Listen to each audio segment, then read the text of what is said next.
আজকে আমরা একাদশ শ্রেণীর যে চ্যাপ্টারটা নিয়ে শুরু করতে চলেছি আলোচনা আমাদের বিন্যাস ও সমবায়।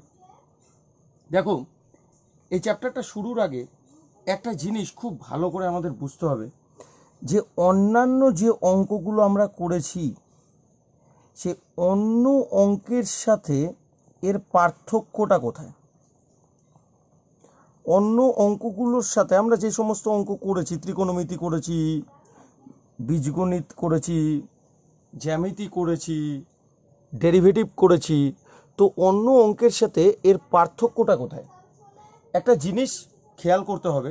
এই চ্যাপ্টারে যখন আমরা আরও বেশি করে আলোচনা করে অঙ্ক শুরু করব তখন আমরা দেখতে পারবো সেটা হচ্ছে অন্যান্য চ্যাপ্টারের যে অঙ্কে সেখানে ক্যালকুলেশনের পার্ট অনেক বেশি থাকে, অনেক ক্যালকুলেশন করতে হয় আমাদের বিভিন্ন পদ্ধতি বিভিন্ন সূত্র প্রয়োগ করে।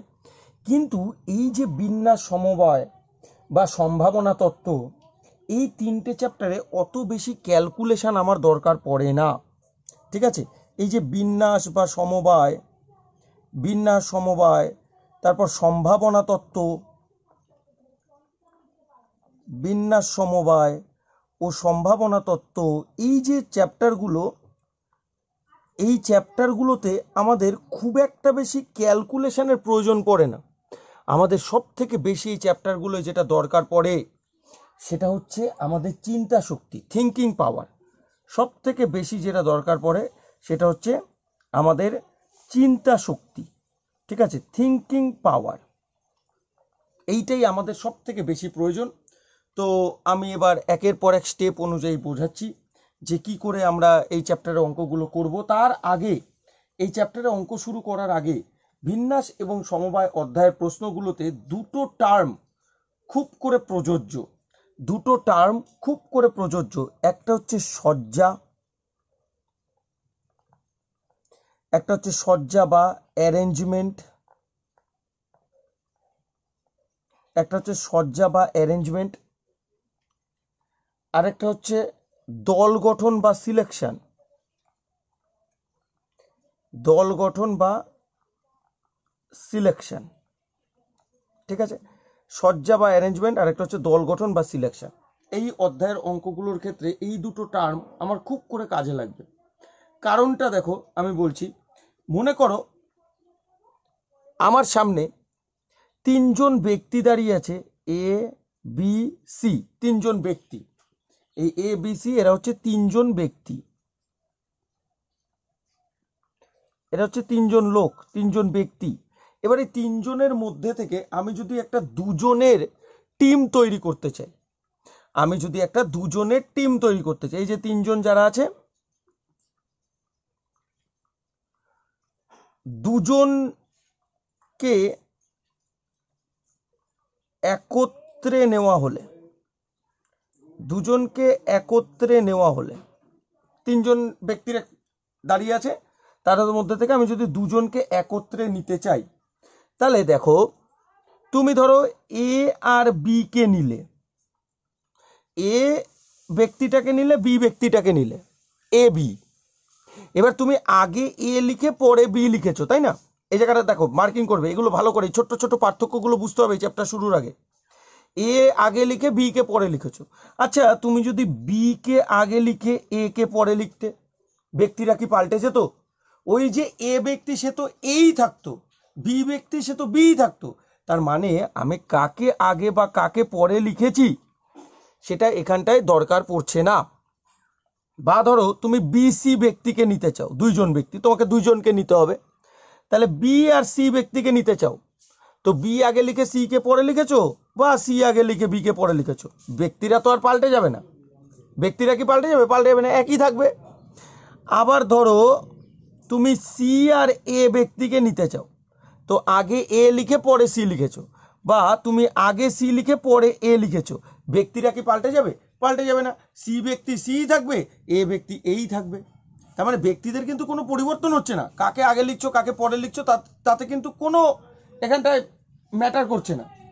কিন্তু যদি মনে করো তোমার কাছে তিনটে অঙ্ক আছে, 1 2 3, তিনটি অঙ্ক আছে, এখান থেকে আমি তোমাকে বললাম দুই অঙ্ক বিশিষ্ট সংখ্যা,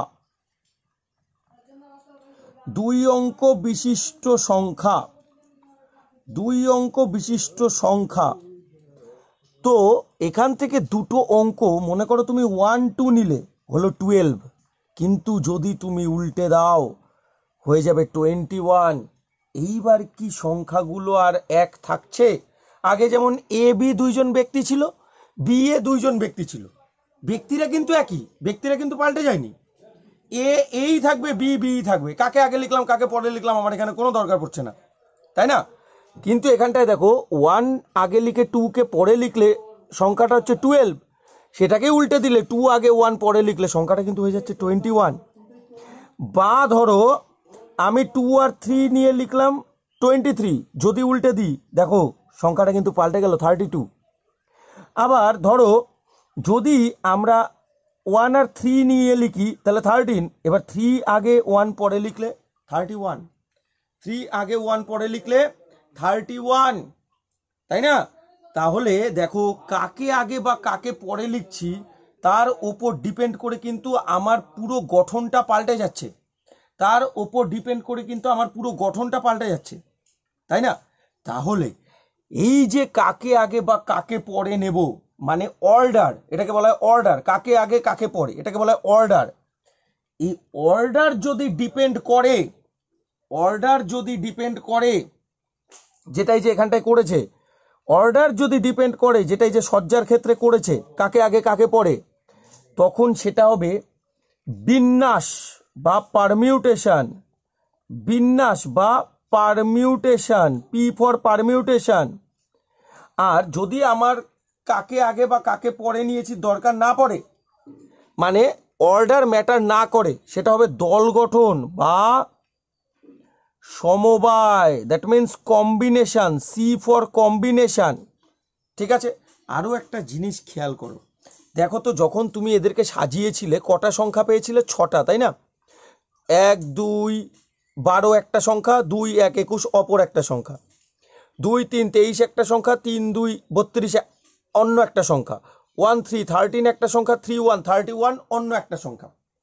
তার মানে তুমি টোটাল 6টা গঠন পেয়েছো, তুমি টোটাল 6টা গঠন পেয়েছো, 6টা গঠন পেয়েছো। কিন্তু এখানে দেখো এ বি যেই ব্যক্তি, বি এও কিন্তু ওই দুইজন ব্যক্তি, বি সি যেই দুইজন লোক, সি বি কিন্তু ওই দুইজনই লোক, এ সি যেই দুইজন লোক, সি এও কিন্তু ওই দুইজনই লোক। মানে তুমি দল গঠনের ক্ষেত্রে মোট 3টে উপায় পেয়েছো, 3টে উপায় পেয়েছো। এই কারণে মনে রাখবে সজ্জার সংখ্যা দল গঠনের থেকে সব সময় বেশি হবে। ঠিক আছে? সজ্জার সংখ্যা অলওয়েজ দল গঠনের সংখ্যার থেকে বেশি হবে। সজ্জার সংখ্যা অলওয়েজ গ্রেটার দেন দল গঠনের সংখ্যা, মানে বিন্যাস তার সংখ্যা অলওয়েজ গ্রেটার দেন দল গঠন মানে সমবায়ের সংখ্যা। এইবার আমাকে প্রশ্ন করে বুঝতে হবে, আগেই এটা আমাদের নিজেদের মধ্যে ঠিক করতে হবে যে অর্ডার মেনটেন করছে বা শর্তটা, যে শর্ত আমাকে দেবে সেই শর্তটা অর্ডার মেনটেন করছে না। ঠিক আছে? অর্ডার যদি প্রয়োজন পড়ে তাহলে সেটা হবে বিন্যাস, আর অর্ডার যদি ম্যাটার না করে তাহলে সেটা হবে সমবায়। তাহলে কি বললাম? বিন্যাসের ক্ষেত্রে অর্ডার প্রযোজ্য, কিন্তু সমবায়ের ক্ষেত্রে অর্ডার প্রযোজ্য নয়। এইবার দেখো আমরা বিন্যাস সম্পর্কে আলোচনা শুরু করব। ফার্স্ট যে টাইপটা বলছি, মনে করো তোমার কাছে একটা জায়গায় দুটো সংখ্যা আছে, তোমার কাছে একটা জায়গায় দুটো সংখ্যা আছে 1 আর 2, ঠিক আছে? আরেকটা জায়গায় দুটো লেটার আছে এ আর বি। একটা জায়গায় দুটো সংখ্যা আছে 1 আর 2, আরেকটা জায়গায় দুটো লেটার আছে এ আর বি। এইবার এদের দুজনকে যদি তোমাকে সাজাতে বলা হয়, এদের দুজনকে যদি তোমাকে সাজাতে বলা হয়, তাহলে 1 2 কে তুমি কিভাবে সাজাতে পারো? দুই ভাবে। দেখো, এক হচ্ছে 1 2 বা হচ্ছে 2 1। ঠিক আছে? ঠিক আছে? এইটাকে তুমি এই দুইভাবেই সাজাতে পারো। আর এ বি কে যদি তোমাকে সাজাতে বলা হয় তাহলে তুমি কিভাবে সাজাতে পারো, এ বি বা বি এ, ঠিক আছে, ভি এ। আচ্ছা, এইবার এই যে দুই রকমের সজ্জা, এটা হচ্ছে সজ্জা 1, এটা ধরো সজ্জা 1, আর এটা ধরো সজ্জা 2, এটা ধরো সজ্জা 2, ঠিক আছে, এটা সজ্জা 1, এটা সজ্জা 2। এইবার এই দুটো সজ্জাকে যদি তুমি একত্রিত করতে চাও, এই দুটো সজ্জাকে এইবার আমি একত্রিত করলে, এই দুটো সজ্জাকে এবার আমি একত্রিত করব। দেখো কিভাবে একত্রিত করছি, খুব ভালো করে বুঝবে, এই জায়গাটা খুব ইম্পর্টেন্ট। যদি আমি একত্রিত করতে চাই তাহলে ঘটনাটা কত রকম ভাবে ঘটতে পারে। তাহলে দেখো, এই যে হতে পারে এই যে 1 2, সেটা হতে পারে এই যে 1 2 এ বির সাথে মিলেছে, তাহলে এটা কি হয়ে যাবে 1 2 এ বি। বা হতে পারে 1 2 বি এর সাথে মিলেছে, মানে 1 2 বি এ, ঠিক আছে। বা এটাও তো হতে পারে 2 1 এ বির সাথে মিলেছে, 2 1 এ বির সাথে মিলেছে। বা এটাও তো হতে পারে 2 1 বি এর সাথে মিলেছে, 2 1 বি এর সাথে মিলেছে। তার মানে মোট সজ্জার সংখ্যা, মোট সজ্জার সংখ্যা, মোট সজ্জার সংখ্যা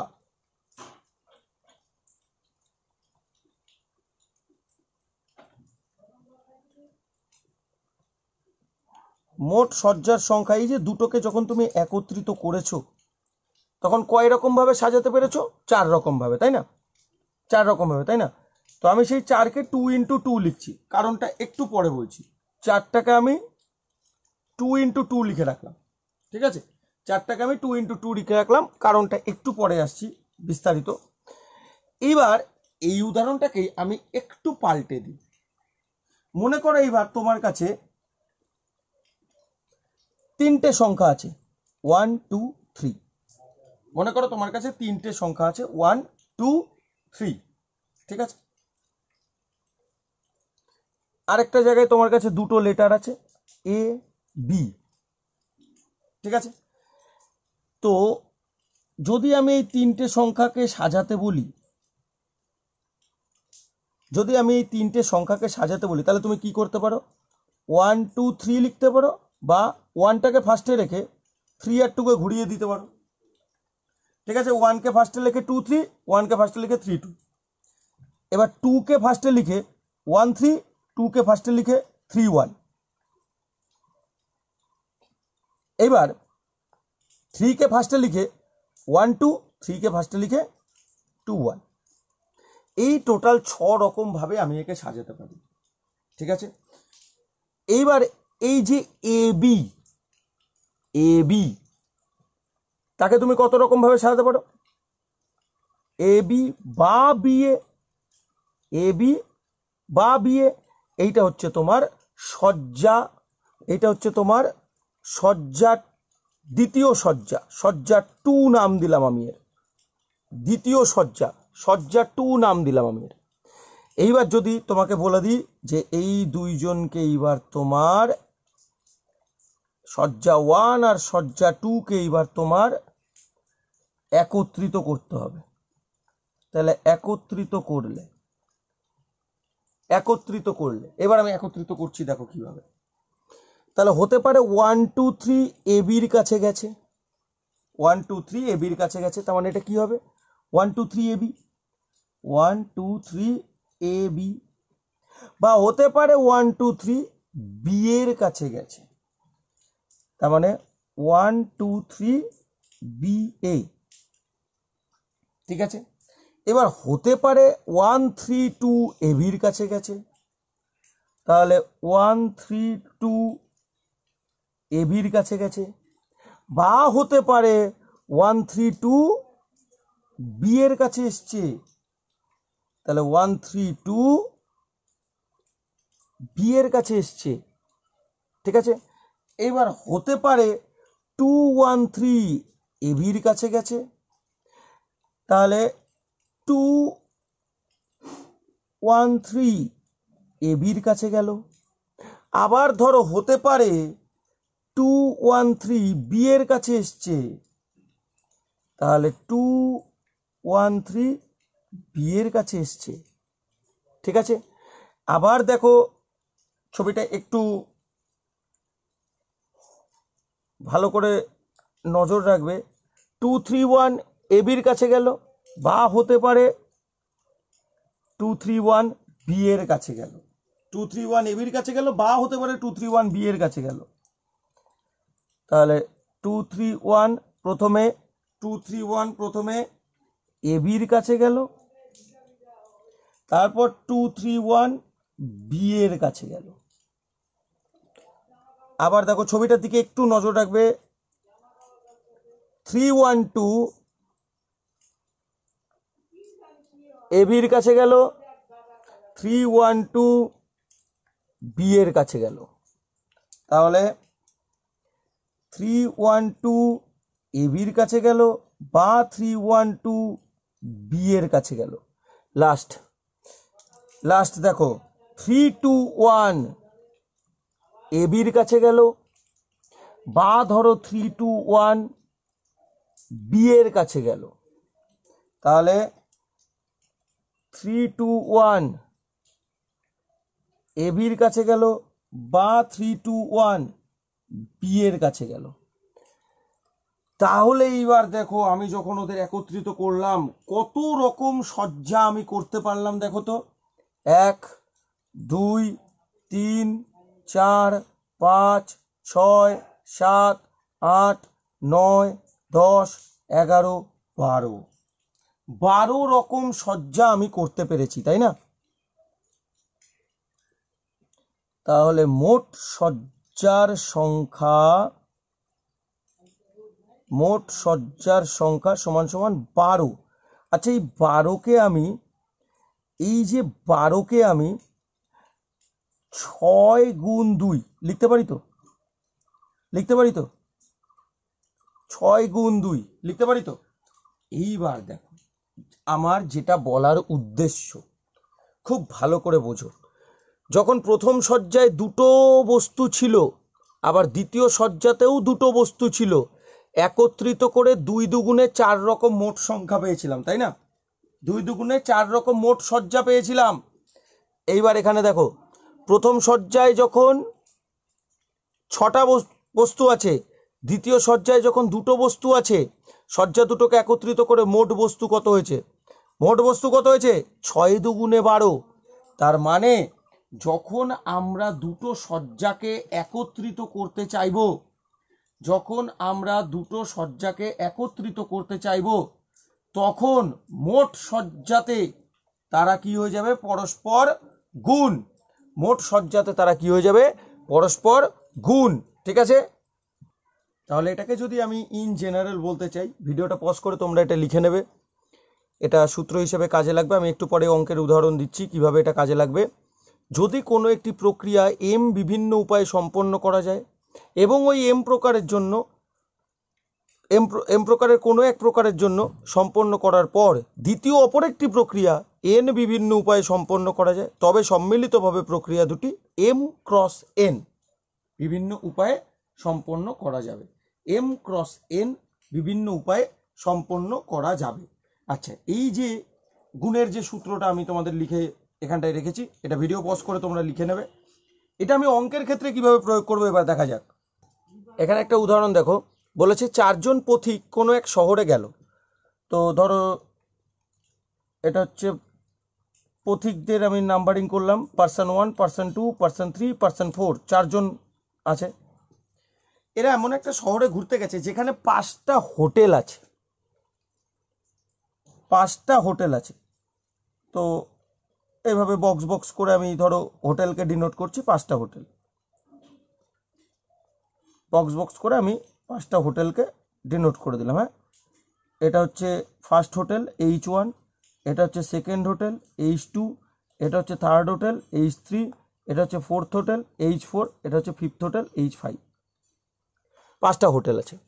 এইবার বলেছে যে কোনো দুজন একই হোটেলে থাকবে না, কোনো দুজন একই হোটেলে থাকবে না, এই শর্তে তারা কত রকম ভাবে হোটেলে থাকতে পারে বা কত রকম ভাবে হোটেল পছন্দ করতে পারে, মানে হোটেলে থাকার সজ্জা তোমার কাছে জানতে চেয়েছে।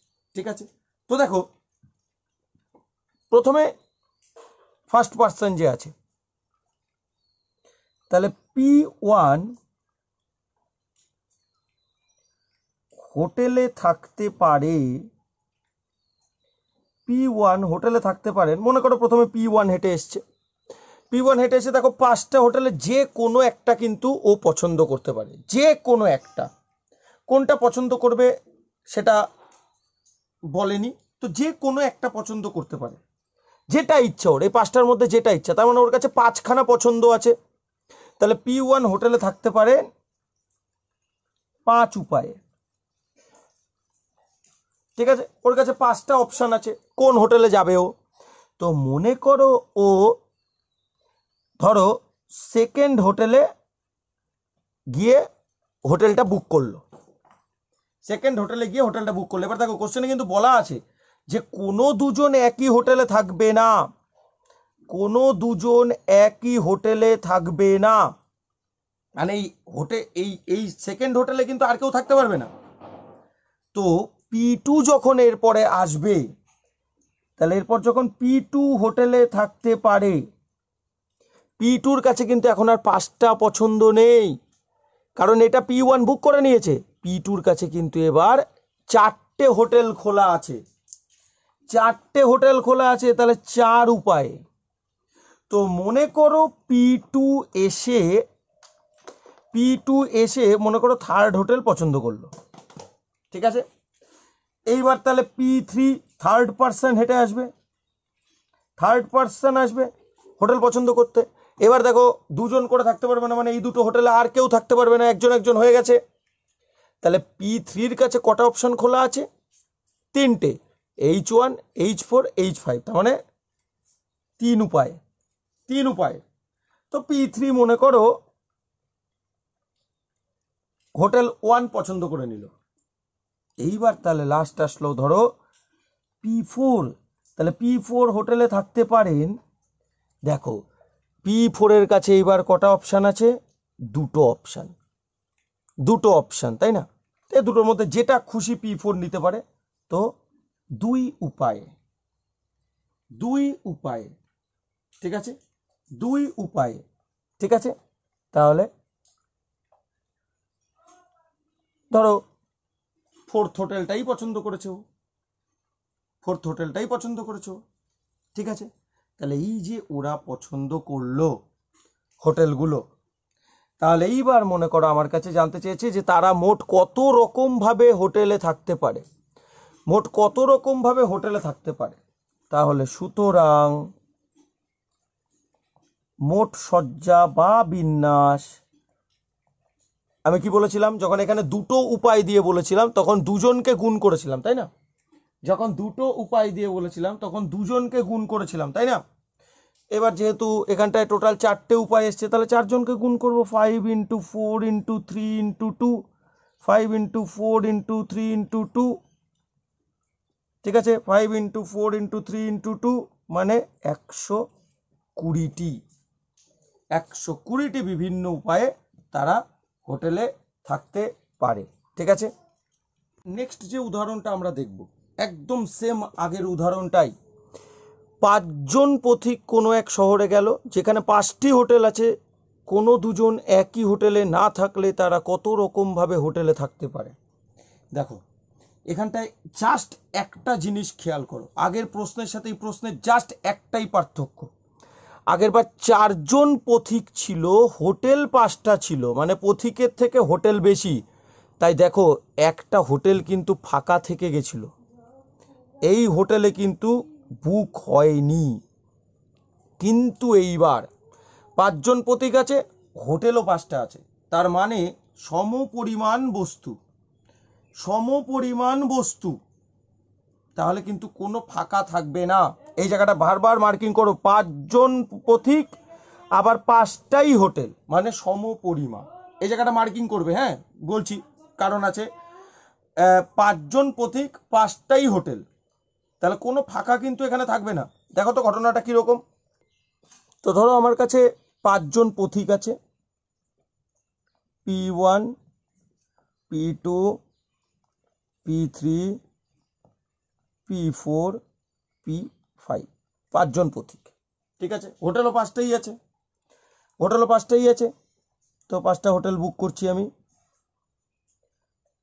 বক্স করে করে। 1, 2, 3, 4, 5, 5টা হোটেল আছে। ঠিক আছে, 5টা হোটেল আছে। এটা হচ্ছে ধরো হোটেল 1, এটা হোটেল 2, এটা হোটেল 3, এটা হোটেল 4, এটা হোটেল 5, একদম সেম, পুরো সেম। দেখো আগেরগুলোর মতোই, ফার্স্ট পার্সন আসলো, প্রথম পথিক আসলো, তাহলে P1 হোটেলে থাকতে পারেন, P1 হোটেলে থাকতে পারেন। দেখো এখানে, তাহলে P1 যখন আসলো একটা হোটেলও বুক হয়নি, তাহলে ওর কাছে এই 5টা হোটেলে যে কোনো একটা পছন্দ করার মতো অপশান আছে, তাহলে 5 উপায়। তো মনে করো P1 এসে সেকেন্ড হোটেলটা বুক করে নিল। সেকেন্ড হোটেলে কিন্তু আর কেউ থাকতে পারবে না, বলা আছে কোশ্চেনে, কোনো দুজন একই হোটেলে থাকবে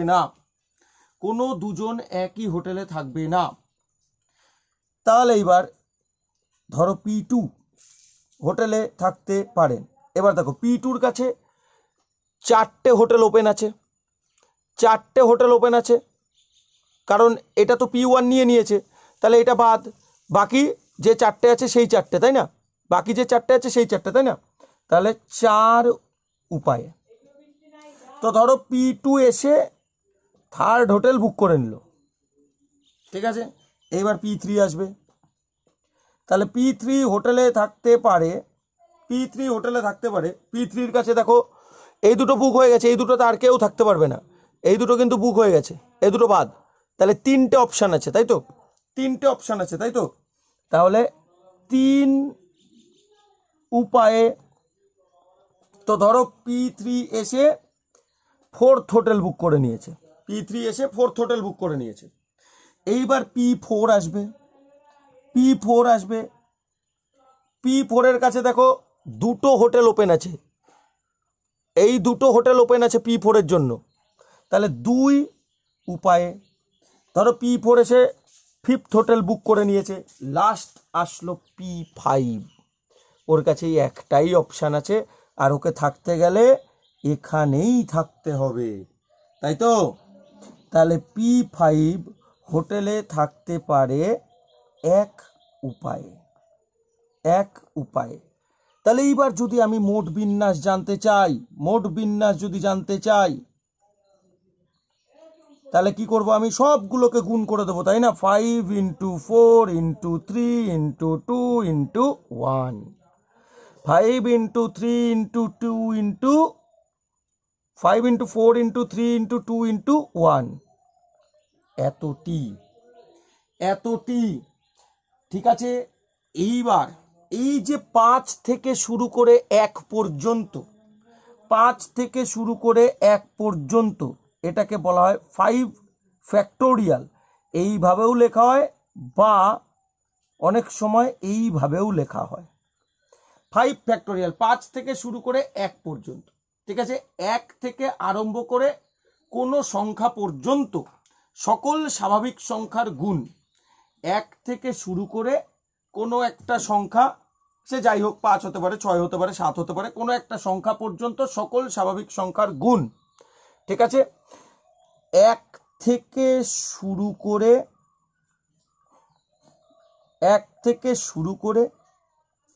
n পর্যন্ত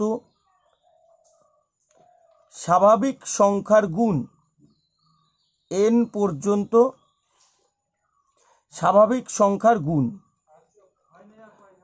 এন পর্যন্ত স্বাভাবিক, 1 থেকে শুরু করে এন পর্যন্ত স্বাভাবিক সংখ্যার গুণ, 1 থেকে শুরু করে এন পর্যন্ত স্বাভাবিক সংখ্যার গুণ।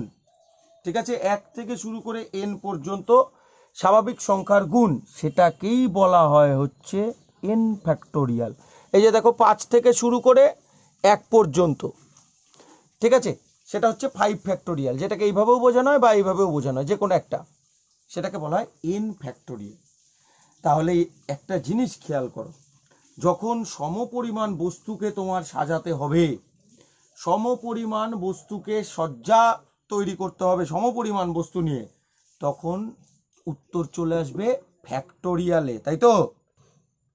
তাহলে এটাকে ইন জেনারেল আমরা কি বলবো? এন সংখ্যক বিভিন্ন বস্তুর সবগুলিকে, এই যে দেখো সবগুলিকে, সমপরিমাণ হলে কি সব কয়টা হোটেল বুক হয়েছিল, কিন্তু এই যে দেখো যখন পথিকের সাথে হোটেল সংখ্যা সমান, সবগুলো বুক হয়েছে কিন্তু, তাহলে এন সংখ্যক বিভিন্ন বস্তুর সবগুলিকে একত্রে নিয়ে বিন্যাসের সংখ্যা কি লিখবো আমি? N factorial. কি লিখবো আমি? এন ফ্যাক্টোরিয়াল, তাই তো? ঠিক আছে, আচ্ছা, এইবার একটু অন্যরকম একটা উদাহরণ ভাবা যাক, একটু অন্যরকম একটা উদাহরণ নিয়ে আমি আলোচনা করছি। হ্যাঁ, তো ধরো তোমার কাছে 1 2 3 4 5 5টি প্রদত্ত সংখ্যা আছে। এইবার 5টি প্রদত্ত অঙ্ক আছে তোমার কাছে। এইবার ঠিক আছে, এইবার এই অঙ্কগুলো নিয়ে তোমাকে 3 অঙ্ক বিশিষ্ট সংখ্যা গঠন করতে হবে। 3 অঙ্ক বিশিষ্ট সংখ্যা, 3 অঙ্ক বিশিষ্ট সংখ্যা তৈরি করতে হবে, যেখানে ধরো ব্যবহৃত অঙ্কগুলি বিভিন্ন, ধরো বিভিন্ন 1 2 3 4 5 5টা অঙ্ক আছে তোমার কাছে, সেটাতে 3 অঙ্ক বিশিষ্ট সংখ্যা তোমাকে গঠন করতে হবে। এবার 3 অঙ্ক বিশিষ্ট সংখ্যা যদি তুমি গঠন করতে চাও, তাহলে তোমার কি হবে? এককের ঘর থাকবে, দশকের ঘর থাকবে, শতকের ঘর থাকবে, তাই না? এককের ঘর থাকবে, দশকের ঘর থাকবে, শতকের ঘর থাকবে, ঠিক আছে। এইবার এই যে ধরো তুমি প্রথমে শতকের ঘর যখন ভরতে চাইবে, লিখতে চাইবে, তখন তোমার 5টা সংখ্যার মধ্যে যে কোনো একটা তুমি নিতে পারো, তোমার যেটা ইচ্ছা, যেটা খুশি তুমি পছন্দ করতে পারো, 5টার মধ্যে থেকে যেটা খুশি তুমি পছন্দ করতে পারো, তাই না?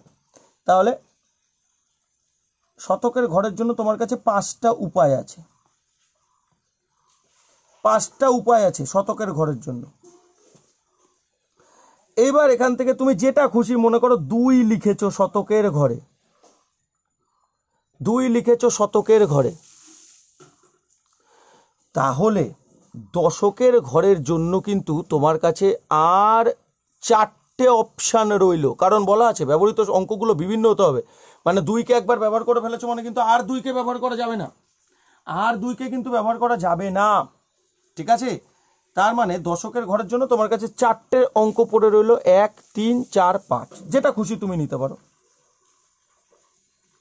তাহলে যেটা খুশি তুমি নিতে পারো, 4 উপায়। তো তুমি ধরো মনে করো দশকের ঘরে 5 নিয়েছো, তুমি 5 নিয়েছো, তাহলে 2 ব্যবহার হয়ে গেল, 5 ব্যবহার হয়ে গেল। তাহলে এককের ঘরের জন্য তোমার কাছে কি আছে? 3টে অপশান আছে, 1 3 4, 3টে অপশান আছে, 3টে উপায় আছে তোমার কাছে, ঠিক আছে। তাহলে এবার দেখো, এই যে 4কে আমি তোমাদের বোঝানোর সুবিধার জন্য কি লিখছি? 5 - 1 হিসাবে লিখছি, 5 - 1 হিসাবে লিখছি। এই যে 3কে তোমাদের বোঝানোর সুবিধার জন্য আমি 5 - 2 হিসাবে লিখছি, আমার বোঝাতে সুবিধা হবে। 5 - 2 উপায় লিখছি, ঠিক আছে। 5 - 2 উপায় লিখছি। আচ্ছা, এইবার যখন আমি মোট 3 অঙ্ক বিশিষ্ট সংখ্যা জানতে চাইবো বা মোট বিন্যাস আমি যখন জানতে চাইবো, আমি কি করবো? এই সব কয়টা উপায়কে গুণ করে দেবো, সব কয়টা উপায়কে আমি গুণ করে দেবো। তাহলে গঠিত মোট 3 অঙ্ক বিশিষ্ট সংখ্যা 5 ইন্টু, পরেরটা পেয়েছিলাম 5 - 1 ইন্টু, তারপরটা পেয়েছিলাম 5 - 2, 5 ইন্টু 5 - 1 ইন্টু 5 - 2। ঠিক আছে, এইবার দেখো এখানটা খেয়াল করো, আমি কি করেছিলাম? প্রদত্ত কটা সংখ্যা ছিল আমার, প্রদত্ত কটা অঙ্ক ছিল আমার? 5টা, তাই না? সেখান থেকে 3 অঙ্ক বিশিষ্ট সংখ্যা, তাহলে 5টার মধ্যে 3টে, তাহলে 5টি প্রদত্ত বস্তুর মধ্যে 3টি বস্তু, 5টি প্রদত্ত বস্তুর থেকে 3টি বস্তু, 5টি প্রদত্ত বস্তুর থেকে 3টি বস্তু। ঠিক আছে, এইবার তাহলে আমি এটা যদি ইন জেনারেল বলতে চাই, ইন জেনারেল যদি আমি বলতে চাই, তাহলে ধরো n সংখ্যক বিভিন্ন বস্তু থেকে, n সংখ্যক বিভিন্ন বস্তু থেকে r সংখ্যক বস্তু একযোগে নিয়ে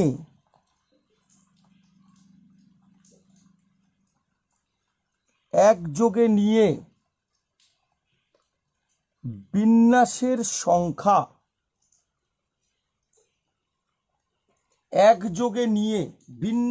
সংখ্যা, তাহলে আমি কি করব? দেখো, 5টার মধ্যে 3টে, 5 5 - 1 5 - 2 এরকম ভাবে চলছে জিনিসটা, তাই না? তাহলে এবার n সংখ্যকের মধ্যে থেকে r, তাহলে কি হবে? n n - 1 n - 2 n - 3 এরকম করতে করতে n - 4 এরকম করতে করতে করতে করতে করতে শেষ যে টার্মটা থাকবে সেটা কি হবে ভালো করে দেখো। এটাই আমার এখানে মেন আলোচনার বিষয়। দেখো, যখন 3টে বস্তু নিয়েছিলে তুমি, 5টার মধ্যে 3টে বস্তু নিয়েছিলে, শেষ সংখ্যাটা কি হয়েছিল? 2। শেষ সংখ্যাটা কি হয়েছিল? 2, মানে 3-এর থেকে 1 কম, তাই না? তাহলে এটাকে আমি কিভাবে ভাবতে পারি? 5 ইন্টু 5 - 1 ইন্টু 5 মাইনাস, এই যে 2কে ভাবছি 3-এর থেকে 1 কম, মানে যতগুলো বস্তু তোমাকে নিতে হচ্ছে শেষ পদে তার থেকে 1 কম হচ্ছে। যতগুলো, এই জায়গাটা ভালো করে মার্কিং করবে, যতগুলো বস্তু তোমাকে নিতে হচ্ছে শেষটা তার থেকে 1 কম হচ্ছে। তাহলে তুমি এখানে r সংখ্যক বস্তু একযোগে নিয়েছো, তাহলে শেষে কি হবে? n মাইনাস যতগুলো বস্তু নিয়েছো তার থেকে 1 কম, তাহলে শেষের পদটা কি হবে? n মাইনাস 1 কম, এই যে r মাইনাস 1। ঠিক আছে, এইবার দেখো তাহলে এটা কি হচ্ছে?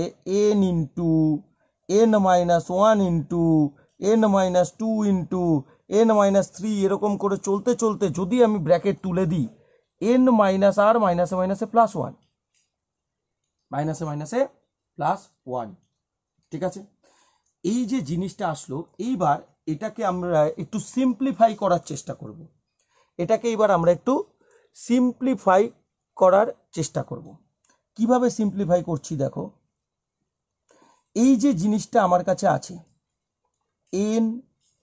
n minus 1 n minus 2 n minus 3 dot dot dot dot dot n minus r plus 1, এর ঠিক পরের সংখ্যাটা কি হবে?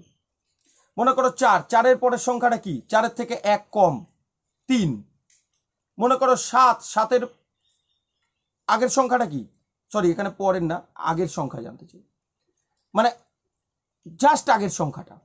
তাহলে 7, 7-এর আগের সংখ্যা কি? 7 বিয়োগ 1 6, তার মানে 1 বিয়োগ হয়, তাই না? 1 বিয়োগ হয়। তাহলে n মাইনাস আর প্লাস ওয়ান, এটা ঠিক আগের সংখ্যাটা কি হবে, মানে এক কমে যায়, স্পষ্ট কথা হচ্ছে এক কমে যায়, আগের সংখ্যা জানতে গেলে এক কমে যায়, ঠিক আছে।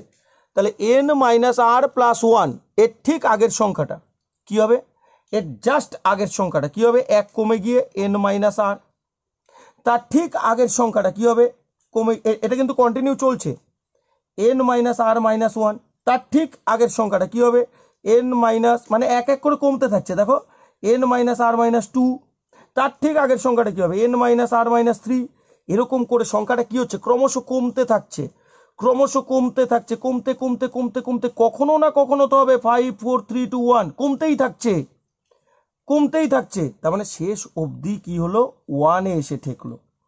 এইবার দেখো একটা অংশ এখানটায় খেয়াল করে, এইবার এখানটা একটা অংশ খেয়াল করে দেখো, আমার মেন অঙ্কে কিন্তু, আমার মেন অঙ্কে কিন্তু এতটুকু অংশ ছিল, তারপরে যে আমি ব্র্যাকেটগুলো গুণ করেছি, ব্র্যাকেটের টার্মগুলো গুণ করেছি প্রত্যেকটা, এটা কিন্তু আমি নিজের ইচ্ছায় করেছি।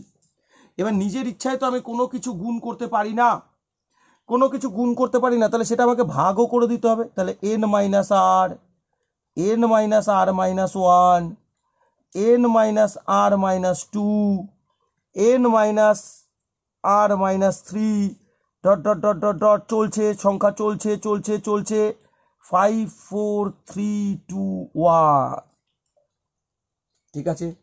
এইবার একটু আগেই বলেছিলাম, কোনো একটা সংখ্যা থেকে, কোনো একটা সংখ্যা থেকে শুরু করে এক পর্যন্ত স্বাভাবিক সংখ্যার গুণ মানে সে সংখ্যাটার ফ্যাক্টোরিয়াল, কোনো একটা সংখ্যা থেকে শুরু করে সেই সংখ্যাটার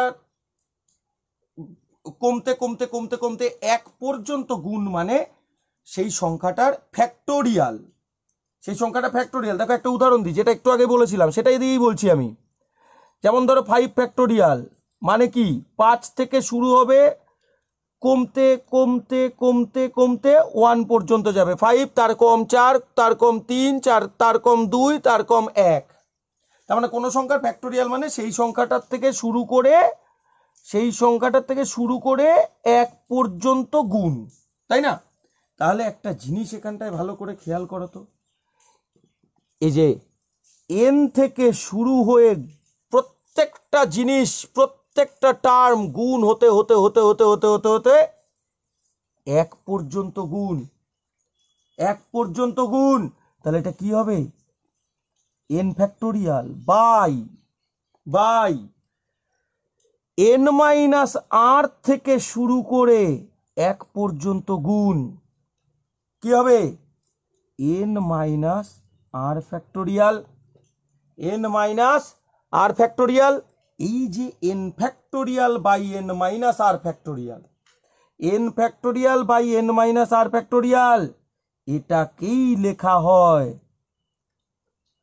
NPR ফরম্যাটে, P ফর পারমুটেশন বা বিন্যাস, P ফর পারমিউটেশন বা বিন্যাস। আর এখানটায় একটা জিনিস অবশ্যই খেয়াল রাখতে হবে, অবশ্যই খেয়াল রাখতে হবে, আর এর মানটা কিন্তু কখনো n এর থেকে বড় হবে না। কারণ দেখো এই যেখানটায় 5টা বস্তুর থেকে 3টে, তাহলে প্রদত্ত বস্তু থেকে যে বস্তু আমি নিতে চাই সেটা কি কখনো বেশি হতে পারে? একটা জিনিস ভেবে দেখো, তোমার কাছে মনে করো 5টা লজেন্স আছে, এবার তুমি যদি কাউকে দিতে চাও, তুমি হয় 5-এর কম দিতে পারো বা 5টার 5টাই দিয়ে দিতে পারো, তার বেশি কি তুমি দিতে পারবে? পারবে না। তার মানে প্রদত্ত বস্তু থেকে আমি যে বস্তু নেব, প্রদত্ত বস্তু হচ্ছে n, আমি যেটা নিয়েছি সেটা হচ্ছে r, তাহলে প্রদত্ত বস্তু থেকে আমি যেটা নেব, n এর মধ্যে থেকে r নেব, তাই r কিন্তু কখনোই n এর বড় হবে না, ছোট বা সমান হতে পারে, ঠিক আছে, ছোট বা সমান হতে পারে, ঠিক আছে। তাহলে এবার এই সূত্রটাকে আমরা অঙ্কে কিভাবে প্রয়োগ করব একটু দেখা যাক। যেমন ধরো এই যে উদাহরণটা, 10 জন ছাত্রের মধ্যে 4টি পুরস্কার কত রকম ভাবে দেওয়া যেতে পারে যাতে কোনো একজন ছাত্র একাধিক পুরস্কার না পায়। তাহলে দেখো কি বলেছে, 10 জন ছাত্রের মধ্যে থেকে 4 জন, 10 জন ছাত্রের মধ্যে 4 জন, 10 জন ছাত্রের মধ্যে 4 জন। আগেরটা কি ছিল? এনটি বস্তুর মধ্যে আরটি বস্তু, এনপিআর। তাহলে 10 জন ছাত্রের মধ্যে 4 জন ছাত্র, 10 জন ছাত্রের মধ্যে 4টি পুরস্কার, 10 জন ছাত্রের মধ্যে 4টি পুরস্কার। তাহলে এটা কি হবে? 10p4। এবার সূত্রটা কি ছিল এনপিআর এর? n factorial by n minus R factorial. তাহলে 10p4 এর সূত্রটা কি হবে? 10 factorial by 10 minus 4 factorial, 10 minus 4 factorial, that means 10 factorial by 6 factorial. ঠিক আছে, দেখো এটা তোমরা ক্যালকুলেটরের সাহায্যে অবশ্যই করতে পারবে, কিন্তু আমি যদি ক্যালকুলেটর প্রয়োগ না করি তাহলে কিভাবে করব? দেখো কি আসলো আমার, 10 ফ্যাক্টোরিয়াল বাই 6 ফ্যাক্টোরিয়াল, তাই না? এবার দেখো তাহলে 10 ফ্যাক্টোরিয়াল কথাটার মানে কি? 10 থেকে 1 পর্যন্ত ন্যাচারাল নাম্বার মাল্টিপ্লাই করতে করতে যাব। 10 into 9 into 8 into 7 into 6 into 5 into 4 into 3 into 2 into 1 divided by 6 ফ্যাক্টোরিয়ালকে আমি কিছু করছি না, কারণ দেখো এক্ষুনি ক্যান্সেল হয়ে যাবে এটা। তাহলে এবার এখানটায় দেখো 10 ইন্টু 9 ইন্টু 8 ইন্টু 7 ইন্টু এই যে অংশটা, এই যে অংশটা, এই যে অংশটা 6 থেকে 1 পর্যন্ত ন্যাচারাল নাম্বারে মাল্টিপ্লাই না, দেখো তো 6 5 4 3 2 1। তাহলে এটা কি জিনিসটা? কি আসলে 6 ফ্যাক্টোরিয়াল। 5 6 ফ্যাক্টোরিয়াল তো ছিলই, তাই না? তাহলে 6 ফ্যাক্টোরিয়াল 6 ফ্যাক্টোরিয়াল ক্যান্সেল হয়ে গেল। তাহলে রইল কি 10 ইন্টু 9 ইন্টু 8 ইন্টু 7। এবার এটা তো আমরা খুব সহজেই গুণ করতে পারি। গুণ করলে কত আসবে তাহলে? তাহলে সমান সমান 5040। এটাই তাহলে আমার উত্তর। ঠিক আছে, বোঝা গেল পুরোটা?